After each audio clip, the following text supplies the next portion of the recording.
তাবলিগ জামাত বাংলাদেশ, মালওয়ালি মসজিদ, কাকরাইল, রমনা, ঢাকা। তারিখ 22 December 2024। 18 December 2024 তারিখে টঙ্গী ময়দানে অনাকাঙ্ক্ষিত ঘটনায় নিজামুদ্দিন অনুসারীদের বক্তব্য। প্রিয় দেশবাসী ও হজরতে ওলামা একরাম, আসসালামু আলাইকুম ওয়া রাহমাতুল্লাহ। গত 18 ডিসেম্বর 2024 তারিখ রাতে টঙ্গী ময়দানে যে অনাকাঙ্ক্ষিত সংঘর্ষের ঘটনা ঘটে গেল, সেই বিষয়ে আমরা যারপরনায় দুঃখিত ও মর্মাহত।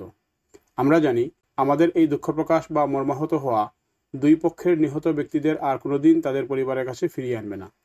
আল্লাহ পাক নিহতদের সবাইকে ক্ষমা করে তাদের জন্য সর্বোত্তম ফয়সালা ফরমান। মেহেরবান আল্লাহ আমাদের সবাইকেও ক্ষমা করুন, আমিন। সেই রাতের ঘটনা সবিনয়ে স্পষ্ট করে সবাইকে জানাতে চাই।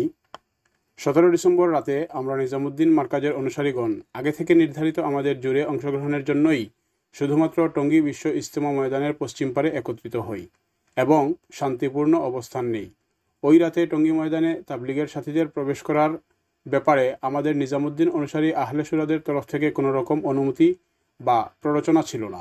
18 তারিখ সকালে স্বরাষ্ট্র মন্ত্রণালয়ের নির্ধারিত বৈঠক ও সেখানের সিদ্ধান্ত পর্যন্ত অপেক্ষা করাই ছিল আমাদের মাশওয়ারার ফয়সালা বা সম্মিলিত সিদ্ধান্ত। কিন্তু আমরা জানি না গভীর রাতে কে বা কারা দুই পক্ষকে উস্কানি দিয়ে মুখোমুখি করিয়ে সংঘর্ষের দিকে ঠেলে দিয়েছে। আমরা দাবি জানাচ্ছি এই ঘটনায় যারা উস্কানি দিয়েছে বা উভয় পক্ষকে সংঘর্ষের দিকে ঠেলে দিয়েছে তাদেরকে চিহ্নিত করে বিচার বিভাগীয় তদন্তের মাধ্যমে আইনের আওতায় আনা হোক। এ ব্যাপারে সংশ্লিষ্ট কর্তৃপক্ষকে সব ধরনের সহযোগিতা করতে সব সময় তৈরি আছি। আমরা নিজামুদ্দিনের অনুসারীগণ বরাবরই শান্তিকামী ও সমঝোতা প্রত্যাশী। তাই জুবায়েরপন্থী ভাইদেরকে বারবার আমরা সমঝোতার উদাত্ত আহ্বান জানিয়ে চিঠি দিয়েছি। কিন্তু আমরা লক্ষ্য করছি একটি কুচক্রী মহল বাংলাদেশকে ক্রমবর্ধমান অস্থিতিশীলতার দিকে ঠেলে দিতে চাচ্ছে। ধারণা করি এই ঘটে যাওয়া ঘটনায় তাদের প্রচ্ছন্ন ভূমিকা রয়েছে। আমরা উদ্বেগের সাথে জানাচ্ছি যে ঘটে যাওয়া ঘটনাকে কেন্দ্র করে সারা দেশে নিজামুদ্দিনের অনুসারীদের ঘরবাড়ি, ব্যবসা প্রতিষ্ঠান, দোকান ভেঙে দেয়া হচ্ছে এবং বিভিন্ন জায়গায় আমাদের সাথীদের নামে মিথ্যা মামলা করা হচ্ছে। এমনকি বিভিন্ন মসজিদেও সাথীদের উপর হামলা করা হচ্ছে। তাদের আমল করতে দেয়া হচ্ছে না। কোথাও কোথাও ঘরের পর্দানসীন মা বোনদের সাথেও সম্মানজনক আচরণ করা হচ্ছে না। সর্বোপরি বিদেশি মেহমানদের উপরও হামলা করা হচ্ছে। এইসব নির্মম ও ভীষণ দুঃখজনক ঘটনা অসাম্প্রদায়িক, বৈষম্যমুক্ত ও স্থিতিশীল বাংলাদেশকে, সর্বোপরি ইসলামকে বিশ্বের দরবারে ভীষণভাবে প্রশ্নবিদ্ধ করছে।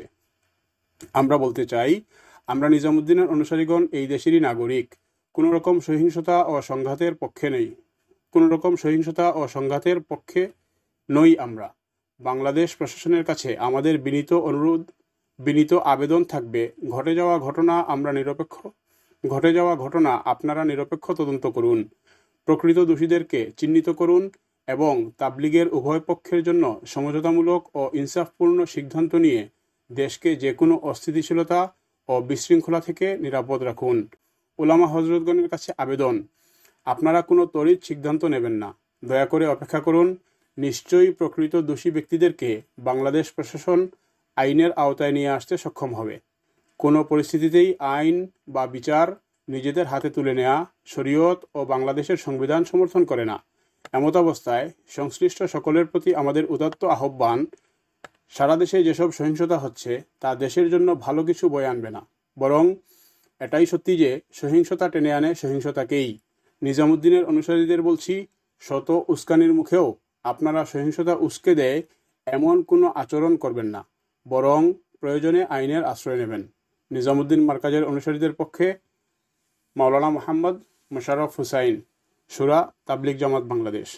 প্রিয় দর্শক, এই সময়োপযোগী গুরুত্বপূর্ণ চিঠিটি সবার নিকট শেয়ার করে দিয়ে আমাদের সাথেই থাকুন। দেখা হচ্ছে পরবর্তী কোনো নিউজ আপডেটস নিয়ে।